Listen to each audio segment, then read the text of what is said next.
नमस्कार, मैं हूं संदीप चौधरी। देश में नोटबंदी के 11 दिन हो चुके हैं। परेशानी की वजह से मौत के आंकड़े अर्धशतक लगा चुके हैं, लेकिन सरकार दावा कर रही है कि इससे बेहतर इंतजाम किया ही नहीं जा सकता था।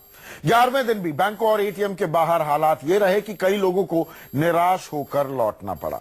नियमों में अब तक कई बार बदलाव किए जा चुके हैं। सरकार हर रोज समीक्षा के बाद नियम बदल रही है।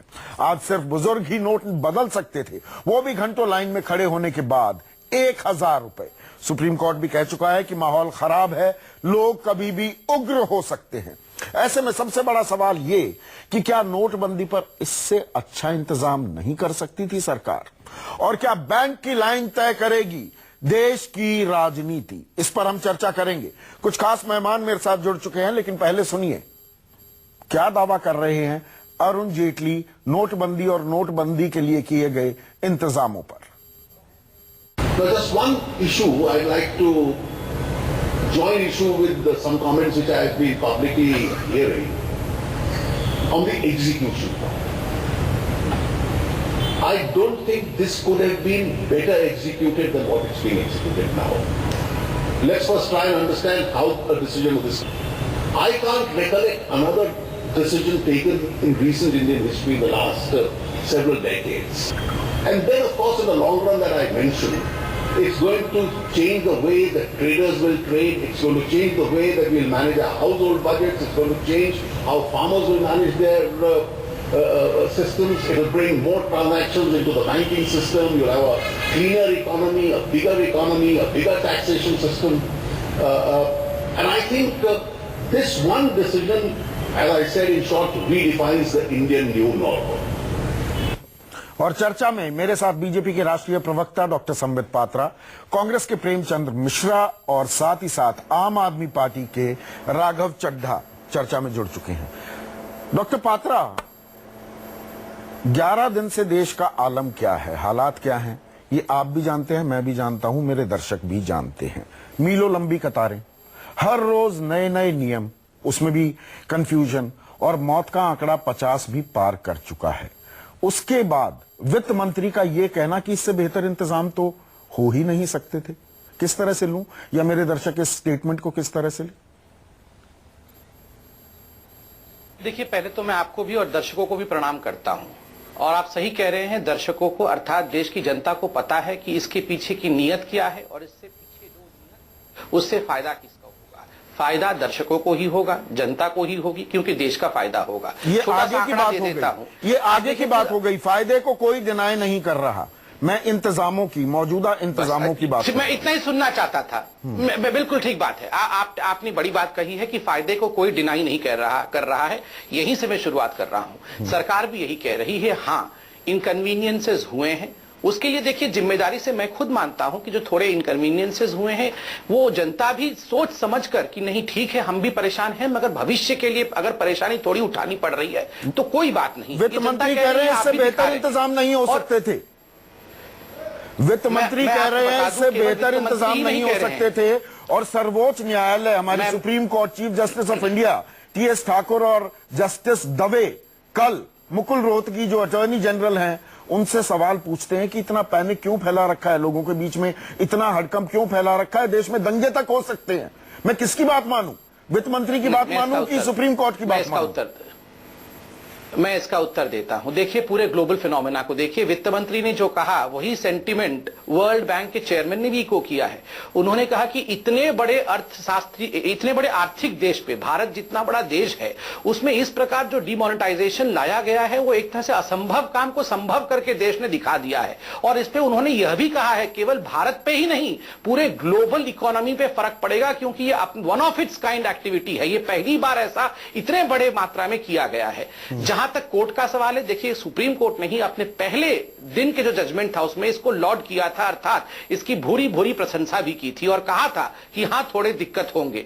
अब जब इसको 4500 से 2000 किया गया एक्सचेंज को, तो सुप्रीम कोर्ट ने कंसर्न व्यक्त किया है। और इसका कारण क्या है कि जो लोग ब्लैक मनी रखते हैं, जो लोग ब्लैक मनी के आधार पर चुनाव लड़ना चाहते हैं वो लोग कन्वर्ट न कर ले, इसीलिए सुप्रीम कोर्ट ने कहा। और देखिए, मैं भी सुप्रीम कोर्ट के सामने हाथ जोड़ के आज कहता हूं, भारत की जनता कभी भी दंगा नहीं करेगी। भारत की जनता चाहती है कि भारत आगे बढ़े। देखिए, बहुत केसेस पेंडिंग है, कोर्ट में भी वो लाइन में लगे हैं, मगर जनता कभी वहां भी दंगे नहीं करती है, यहां भी दंगे नहीं करेगी। जनता बहुत समझदार है।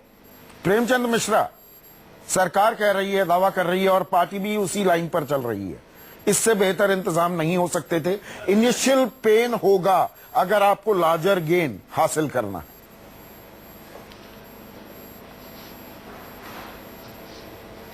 देखिए, प्रधानमंत्री ने 8 तारीख के रात को जब ये ऐलान किया तब भी उन्होंने ये कहा था कि 2-4 दिन कठिनाइयां होंगी, लेकिन पिछले 11 दिनों में लगभग 20 बदलाव सरकार को करने पड़े हैं अपनी उन घोषणाओं को लेकर। तो ये बदलाव ही साबित करते हैं कि जो हम लोग आरंभ से कहते रहे हैं कि क्रियान्वयन की प्रक्रिया में काफी सुधार की जरूरत थी, बिना सोचे समझे, बिना किसी प्रॉपर तैयारी के आपने इतना बड़ा ऐलान कर दिया। आज जो लोगों की परेशानियां हो रही हैं, जो बीजेपी भी मानती है, सुप्रीम कोर्ट ने भी एक तरह से उसको इंडोर्स किया है, और मैं समझता हूं कि आप ये कह लें कि नहीं हमारा इंजाम इससे बेटर वो हम नहीं कर सकते हैं। नहीं, पर गोपनीय रखना था फैसले को, करता है फैसले को गोपनीय रखना भी सरकार की मजबूरी थी। यही है, सरकार की मजबूरी थी, गोपनीय रखना था, इसलिए अब ये 20 बदलाव किए गए हैं। हालांकि रोज ही बदलाव होने लगे। संदीप जी, मैंने कभी नहीं कहा कि आप फैसले को, संदीप जी, फैसले को उजागर करने के लिए हमने कभी नहीं कहा, लेकिन आपका प्रॉपर इंतजाम होना चाहिए था। आपने कोई तय नहीं किया कि हम पहले कितना पैसा निकालेंगे, कैसे मिलेंगे, करेंसी कैसे आएगी। आपने मोबाइल बैंकिंग की बात नहीं की, आपने ग्रामीण इलाकों के बारे में सोचा तक नहीं। 40-45% लोगों का अभी भी बैंक अकाउंट नहीं है, उनके बारे में आपने कुछ नहीं सोचा, इतना बड़ा ऐलान कर दिया। तो हमारा आरंभ से मानना है कि आज इस लोकतांत्रिक व्यवस्था में अगर हमारे निर्णयों से, सरकार के निर्णयों से जनता को कठिनाई हो रही है, आज 54-55 लोगों की मौत हो गई, आप इसको क्या कह सकते हैं? ये कोई मजाक थोड़ी है क्या?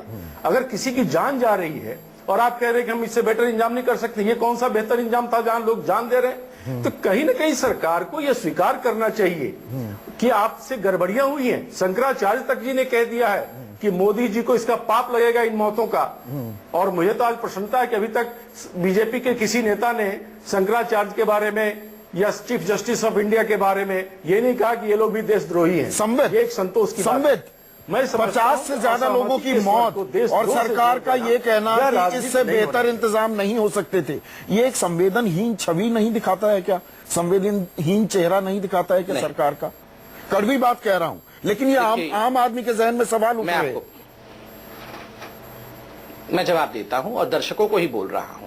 50 क्या, एक भी अगर मृत्यु होती है तो हम सर झुकाकर उस पर चिंतन करते हैं पूरे सेंसिटिविटी के साथ। मगर देखिए संदीप जी, आप भी जाते हैं विदेश, जाते हैं कभी, आप भी देखते हैं, आपको भी और हमको लगता है कि हम क्यों नहीं ऐसे हो पाते हैं। सिंगापुर कहां से कहां पहुंच गया कुछ ही दशकों में, हम क्यों नहीं पहुंच पाते हैं?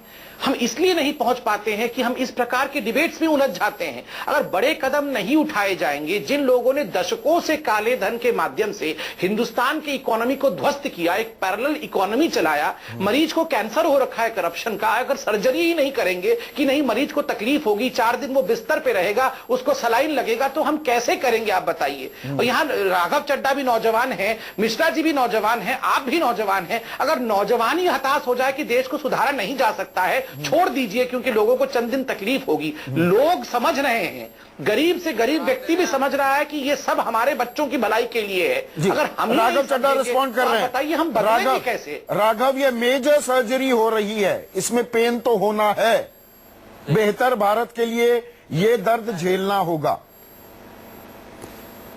देखिए, चुनावी भाषण देने का समय नहीं है और ना ही ये वो मंच है, तो बीजेपी के प्रवक्ता अगर अपना भाषण दे तो उनकी चुनावी भाषण तो केवल देश में अरविंद केजरीवाल देते हैं, मैं कहना चाहता और कोई नहीं देता है राघव भाई। नोटबंदी आजाद भारत के इतिहास का, ये जो नोटबंदी की स्कीम मोदी जी लाए हैं, ये आजाद भारत के इतिहास का सबसे बड़ा घोटाला है। आपने कोयला घोटाला, स्पेक्ट्रम घोटाला सुना, 2 लाख करोड़, 3 लाख करोड़, 2.5 लाख करोड़, ये 8 लाख करोड़ का घोटाला है। कैसे? मैं सबूत आपके समझ दूंगा, जरा धैर्य से सुनिएगा। पहली चीज, जो बड़े बड़े अरबपति जिनको कई लाखों करोड़ों के लोन दिए गए, उसमें से 8 लाख करोड़ के लोन बैड लोन्स हैं, यानी कि वो पैसा उन्होंने कर्जे पर लिया और डकार गए, अब पैसा नहीं दे रहे। ये लोग वो लोग हैं जिनके साथ मोदी जी आए दिन घूमते हैं, उनके दिए हुए सूट पहनते हैं, उनके जहाज में चलते हैं। अभी और मैं 10 कर दूंगा। आप खुद सीए हैं, मुझसे बेहतर अकाउंट्स को, बही खातों को समझते हैं। नहीं, मैं अपने दर्शकों को ये बात समझा दूं, मुझे अपनी बात क्लैरिफिकेशन खुद वित्त मंत्री ने दी है। पूरी बात कर लो। एक मिनट देखिए, पूरी बात, जो ये बैड लोन्स की बात है, एक लोन होता है, एक परफॉर्मिंग असेट, उसे मानकर चलते हैं आपने लोन दिया हुआ है, कर्ज दिया हुआ है, लेकिन वो कर्ज वापस नहीं आ रहा है, तो वो सिर्फ अकाउंटिंग के लिहाज से उसको एनपीए में कन्वर्ट कर दिया जाता है। ये मतलब नहीं कि वो लोन वापस नहीं लिया जाएगा या उस आदमी के पीछे नहीं पड़ा जाएगा। ये वित्त मंत्री ने हमें समझाया, गलत समझाया तो आप बताइए। संदीप जी, मैं चार्टेड अकाउंटेंट हूँ, गणित, बैलेंस शीट, खाते समझता हूँ और पूरे तरीके से जिम्मेदारी, वित्त मंत्री तो नहीं है ना कि वित्त मंत्री ने जो कहा, वित्त मंत्री ने बिल्कुल गलत कहा और हाउस को मिसलीड करा। एक चीज, एक कैसे मोशन क्यों नहीं डालते हैं? बैलेंस शीट से अगर मिसलीड किया तो आप प्रिविलेज मोशन डाल दीजिए ना। बैलेंस शीट से माफ कर दिया। आपके आप मेंबर ऑफ पार्लियामेंट हैं, आप प्रिविलेज मोशन डाल दीजिए। 1,14,000 नहीं, राघव चड्ढा, आप मिसलीड मत करिए, यहाँ पर आकर भाषणबाजी मत कीजिए।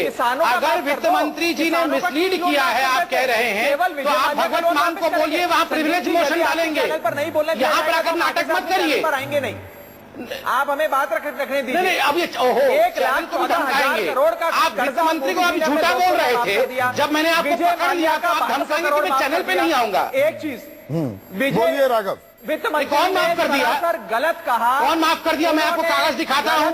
6,600 करोड़ विजय माल्या का रिकवर किसने किया? मैं यहाँ पर कागज सारे लेकर बैठा हूँ। आप किसने 6,600 करोड़ किसने 6,600 करोड़ विजय माल्या का किसने रिकवर किया? ये ईटी इकोनॉमिक टाइम्स का रिपोर्ट है। संबित एक बार राघव को पूरी बात करने दीजिए। 40 करोड़ की पहले राघव को पूरी बात करने दीजिए, आपको मौका दूंगा मैं। राघव, आप मेरे को पूरी बात करने दीजिए। मोदी जी ने 1,14,000 करोड़ का इनका कर्जा माफ कर दिया। पिछले साल 7,000 करोड़ का इनका लोन अभी 4 दिन पहले माफ कर दिया, जिसमें 1,200 करोड़ का लोन विजय माल्या का था, जो भारतीय जनता पार्टी के सपोर्ट से मेंबर ऑफ पार्लियामेंट बने थे राज्यसभा के। एक चीज, दूसरी चीज, इनका रिश्ता क्या है? क्यों मोदी जी इनको इतना फेवर कर रहे हैं? क्यों इनको लाभ पहुंचाना चाहते हैं? ये कुछ दस्तावेज मैं आपके चैनल पर आज दिखा रहा हूं। इनकम टैक्स की रेड हुई 2013 में और 2014 में देश के 2 बड़े उद्योगपतियों के घराने पर।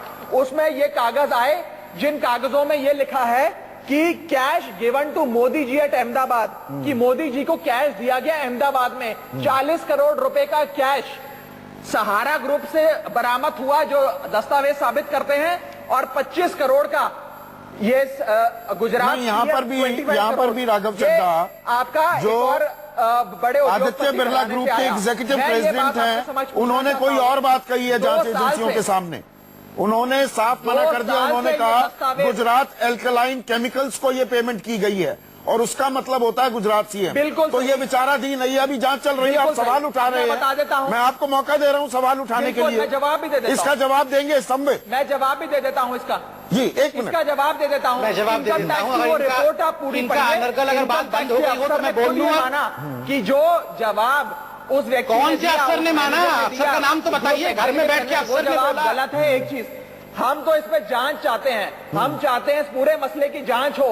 2 साल से ये कागज मोदी सरकार ने दबाए हुए हैं, क्योंकि इसमें मोदी जी का नाम आ रहा है। इसकी निष्पक्ष तो ठीक है, ये फेयर पॉइंट है। जांच के लिए तैयार रहेगी क्या सरकार? संबित, आपका रिस्पॉन्स? ये शांत हो जाए तो मैं जवाब दे दूंगा। जी, पहले तो मैं एक बात यहाँ, मैंने बड़े ध्यान से राघव चड्ढा को सुना, अब आप सुन लीजिए। पहली बात तो राघव चड्ढा, अरविंद केजरीवाल और आम आदमी पार्टी का इस प्रकार का रवैया इसलिए है क्योंकि पंजाब में जो 3,000 करोड़ रुपए अरविंद केजरीवाल जी ने पूरा कलेक्शन किया था। अरे भाई, आप मेरा खाते आके जांच, इस कारण से अरविंद केजरीवाल जी का ये बिहेवियर है। सीबीआई जांच हो रही है, चिंता मत करिए। आपके एमएलए के घर से 200 करोड़ रुपए निकला कि नहीं रेड में? 200 करोड़ रुपए रेड में निकला कि नहीं आपके घर से, बता दीजिए। हमारी पार्टी क्या अरविंद केजरीवाल का 200 करोड़ रुपए तंवर के घर से नहीं निकला? तो कह रहे हैं अरविंद केजरीवाल जी का 200 करोड़ रुपए निकला कि नहीं, बताइए। ये सच है कि नहीं, आप बता दीजिए। आप तो चार्टर्ड अकाउंटेंट है। अरविंद केजरीवाल जी ने आम आदमी पार्टी का जो 135 करोड़ रुपए तंवर के घर में बोरे में रखा हुआ था, ये राजनीतिक कूटुंबा में हो रही है, इससे कोई हासिल नहीं है। प्रेमचंद मिश्रा, ये राजनीतिक कूटुंबा में, एक मिनट पहले मैं रिस्पॉन्स ले लूं। संबित मैं रिस्पॉन्स ले लूं प्रेमचंद मिश्रा का। हम विषयांतर हो रहे हैं, दोनों तरफ से विषयांत। देखिए, राघव चड्डा को मैंने पूरी तरह से सुना, मुझे जवाब देने का मौका दीजिए संदीप जी। हाँ बोलिए, खत्म। मैं तो इनके बीच में चिल्ला नहीं रहा था। हाँ नहीं, मैं तो इनके बीच में चिल्ला नहीं रहा था। इनका 3000 करोड़ रुपए कूड़ा हो गया तो ये मेरे पे चिल्लाएंगे क्या? इसमें रिश्वत, ये पंजाब इलेक्शन हम लड़ नहीं पा रहे तो मेरे पे चिल्लाएंगे क्या? मेरे को जवाब देने का मौका दीजिए। करिए, 20 सेकंड में बात खत्म कीजिए। तो आप पूछ लीजिए। 500,000 मैं तो कैसे, देखिए आप पहले इनकम टैक्स ऑफिसर का नाम बताइए, फिर यहाँ प्रेमचंद मिश्रा जी बैठे हुए हैं। 2012 और 13 में इनकी सरकार थी, इनसे पूछिए, ये मुझसे मत पूछिए। और तीसरी बात, अरे छोड़िए अंकिता पांडे जी को, आपके अरविंद केजरीवाल जी का 134 करोड़ रुपए तंवर जी के घर से निकला है, ये आप मानते हैं कि नहीं? 3000 करोड़ रुपए पंजाब में खींचना चाहूंगा, माफी चाहूंगा, मैं बात दोनों को रोक रहा हूँ, माफी चाहूंगा, दोनों को रोक रहा हूँ। प्रेमचंद मिश्रा, मुझे एक चीज समझाइए जो मेरी समझ से परे है। हालांकि ये आपको सूट करेगा सवाल, लेकिन आम जनता ये पूछना चाह रही है कि भाई ठीक है, आप सीक्रेट रखना चाह रहे थे, गोपनीय रखना चाह रहे थे, लेकिन इंतजामों को लेकर हर रोज नए बदलाव क्यों? नोटिफिकेशन पर नोटिफिकेशन। और सम्मित, इस पर आप रिस्पॉन्ड कीजिएगा। पहले मैं प्रेमचंद मिश्रा से ये सवाल पूछ लूं, बड़ी तस्वीर जब हम खींचने पर आते हैं कि भाई 4000 रुपए निकाल लो, फिर 4500, फिर 2000 रुपए पर आ गए, 2000 की जगह 2500 रुपए एटीएम से निकाल लीजिए, 10,000 और 20,000 की जगह 24,000 तक निकाल लीजिए, नहीं एक बार निकालिए, नहीं स्याही लगाइए। अब इसे बदइंतजामी ना कहा जाए तो किसे कहा जाएगा? यही तो मैं बार बार कह रहा हूं कि आप 9 तारीख को राहुल जी का जो स्टेटमेंट था, किसानों के बारे में, विवाह को लेकर, छात्रों के बारे में, गरीबों को लेकर, वो तमाम चीजें सरकार ने धीरे धीरे एक्सेप्ट किया है। और जो 20-22 बदलाव किए हैं, वो बदलाव ही साबित करते हैं कि आपने पूरा सोच समझकर प्लान्ड वे में इस डिसीजन को नहीं लिया था। और आप अभी जैसे रुपया पैसे की लोग बात कर रहे थे, नहीं, आप भी तो कंफ्यूजन में है ना प्रेम बाबू। भाजपा से जुड़े पहले दिन रणदीप सुरजेवाला का जो बयान आया, आप वेलकम करते हैं, उसके बाद वीनमेक करने लगते हैं। आपने देखा लोगों को परेशानी होने लगी, परेशानी के नाम पर आप वोटों की सियासत कर रहे हैं, नोट के नाम पर। देखिए संदीप जी, हाँ संदीप जी, इसके काला धन पर रोक लगे, इस ऑब्जेक्टिव के साथ कांग्रेस है। आतंकवाद पर रोक लगे, फेक करेंसी पर रोक लगे, बिल्कुल तो नोट के नाम पर वोट की सियासत भी कर रही है। लेकिन लोगों को अगर परेशानी हो रही है डेमोक्रेटिक सेटअप में, तो हम चुप नहीं रह सकते हैं। अगर करोड़ों सैकड़ों करोड़ लोग परेशान है, सड़क पर खड़ा है, तो क्या हम चुप रहे? हम विपक्ष का काम नहीं कर सकते हैं क्या? 15 सेकंड में अगर हमने उठाएंगे, आज अगर हमने इन बातों को नहीं उठाया होता तो क्या सरकार इन चीजों में बदलाव लाती? कंक्लूडिंग रिमार्क, नोट के नाम पर वोट की सियासत हो रही है। देखिए, मैं 10 सेकंड में ही कंक्लूड कर देता हूं। मुद्रा माटी हो गई, मोदी भय कुम्हार, नेता मिली के रोए रहे, ऐसा हुआ प्रहार। रहीमन आंखन ना दिखे, भीतर भारी घात, रही रही गारी दे रहे, कह मोदी को खोट।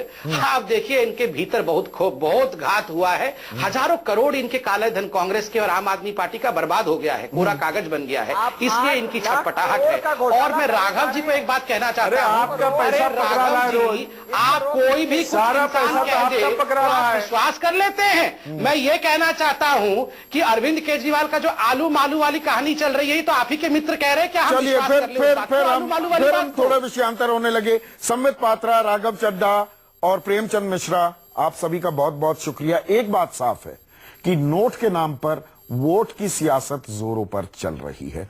आम आदमी अभी भी परेशान है। सरकार कह रही है इससे बेहतर इंतजाम नहीं हो सकते थे। आज सबसे बड़ा सवाल में बस इतना ही। नमस्कार।